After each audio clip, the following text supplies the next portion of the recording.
আসসালামু আলাইকুম মিনাসান কনিচিওয়া।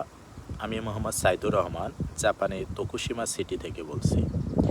আজকে আমি আলোচনার টপিক, আপনারা সবাই যারা ফেসবুকে আছেন বা যারা নিউজ পেপারটা ভালোভাবে দেখেন তারা জানেন যে জাপানের ৩০ বছরের সময় ধরে বসবাসকারী ইন্ডিয়ান নাগরিক মনীশ কুমারকে তার ভিসাটা ৩০ দিনের একটা জুম্বে ভিসা দিয়ে দেওয়া হয়েছে। সুতরাং তার ভিসা রিনিউটা অ্যাকসেপ্টেড হয় নাই, তাকে ইন্ডিয়ায় ফেরত আসতে হবে। তারই পরিপ্রেক্ষিতে যে ভিডিওটা সবথেকে বেশি ভাইরাল হয়েছে, উনি একটা সাংবাদিক সম্মেলন করেছিল, যেখানে দেখা যাচ্ছিল তিনি কান্নাকাটি করছিল এবং তিনি আরও বলতেছিল যে তার যে দুটো ছেলে আছে তারা জাপানিজ ছাড়া অন্য ভাষা জানে না, তারা আলটিমেটলি ইন্ডিয়াতে যে কী করবে। প্লাস তিনি আরও বোঝাতে চেয়েছিল যে তারা জাপানিজকে, জাপানি কালচারকে, জাপানি নিয়মগুলোকে বা সেইকাৎসুকে তারা কতটুকু আয়ত্ত করছিল। তারপরেও দেখেন তারা আসলে টিকে থাকতে পারে নাই। এটা হওয়ার কারণ হচ্ছে জাপান সরকার, অর্থাৎ সানায় তাকাইচি সানের নেতৃত্বে যখন এলডিপি দ্বিতীয়বার যখন জাপানে ক্ষমতায় আসে, তখন বিরোধী যে শক্তিগুলো ছিল তাদের একটা অন্যতম যে দাবি ছিল বা ইমোশনের যে জায়গাটা ছিল, যে বিদেশিরা জাপানে এসে তাদের দেশের কালচারকে নষ্ট করছে, ইকোনমিকে ধ্বংস করে দিচ্ছে, তাদের দেশে যে স্ট্রাকচার আছে সেগুলো তারা ভেঙে ফেলছে। এই যে দাবিগুলো আছে, সে দাবি থেকে সানাই তাকাইচি বাধ্য হচ্ছে এক প্রকার এই ধরনের কঠোর নিয়মগুলো তৈরি করতে।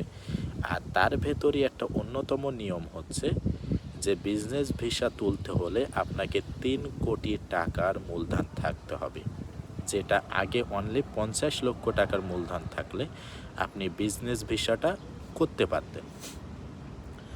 আর এই ভিসার যে নতুন নিয়ম, সেই নিয়মেই তিনি আটকা পড়ে গেছেন।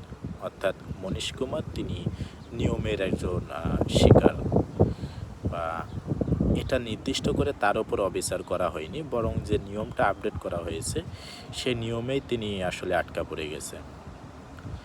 আলটিমেটলি জাপান এটা কেন করলো?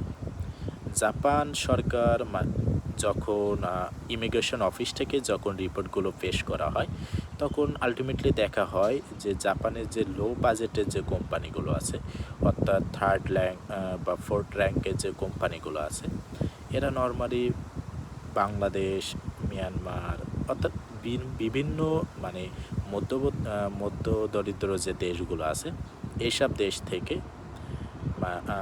স্টাফ পরিচয় জব ভিসাতে লোক নিয়ে আসে তারা এখানে ৬ মাস বা ১ বছর কাজ করিয়ে পরবর্তীতে তাদেরকে বলে যে তোমরা নিজেরা একটা জব খুঁজে নাও। আর এইগুলো নর্মালি হয়ে থাকে যেসব রেস্টুরা, দেখবেন যে বাংলাদেশ থেকে যারা 8 পাস করে বা এসএসসি পাস করে যারা ইন্টারন্যাশনাল জব ভিসায় আসতো, তারা নর্মালি হচ্ছে এই ধরনের যে তৃতীয় বা চতুর্থ ধাপের যে কোম্পানিগুলো আছে, এদের মাধ্যমে জাপানে আসতো। জাপানে আসার পর এরা ১ বছর বা ৬ মাস কাজ করার পর এরা অন্য একটা কোম্পানিতে শিফট হয়ে যেত। এভাবে দেখা যায় কি যে জাপানে যে অযোগ্য যে লোকগুলো আছে তারা আলটিমেটলি জাপানে চলে আসতেছে। এই আলটিমেটলি জাপানে এই ধরনের নিম্ন শ্রেণীর ল্যাঙ্গুয়েজ জানে না বা জাপানিজ কালচার জানে না, এই ধরনের লোক যখন চলে আসছে তখন জাপানের যে কালচার এটা নষ্ট হয়ে যাচ্ছে, বা জাপানের যে বিজনেস রেগুলেশন এটা আসলে আস্তে আস্তে লো হয়ে যাচ্ছে। ঠিক এই কারণে সানায় তাকাইচি সান, এলডিপির বর্তমান যিনি প্রধানমন্ত্রী বা জাপানের যিনি প্রধানমন্ত্রী, জাপানের ইতিহাসে প্রথম মহিলা প্রধানমন্ত্রী, তিনি আসলে এই ধরনের কঠোর নীতি নিতে বাধ্য হয়েছে। আর তারই বেড়াজালে আটকা পড়ে গেছে মনীশ কুমার সহ অনেকে। আর আরও যেটা ইম্পর্ট্যান্ট কথা, এই নিয়মটা চালু হওয়ার পরে জাপানের বিজনেস ভিসার জন্য আবেদনের হার ৯৭% কমে গেছে। অর্থাৎ আগে যেখানে প্রত্যেক মাসে যদি ১০০টা আবেদন পড়তো, এখন ৩টা আবেদন পড়ছে। জাপান সরকার চাচ্ছে তুমি যদি ব্যবসা করতে চাও, আসলে তোমার সেই ধরনের মূলধন জন্য থাকে জন্য তুমি জাপানে বড় ধরনের একটা ব্যবসা করতে পারো। ওই সব ছোট মানে নামে ব্যবসা করে তুমি কর্মী ব্যবসা করবা, এটা আসলে জাপানে চলবে না। আলটিমেটলি আমরাও জানি না আমাদের ভবিষ্যতে আসলে কি আছে। তো সকলে জাপানি ভাষা এবং কালচারের প্রতি মনোযোগ দিবেন। ধন্যবাদ সবাইকে।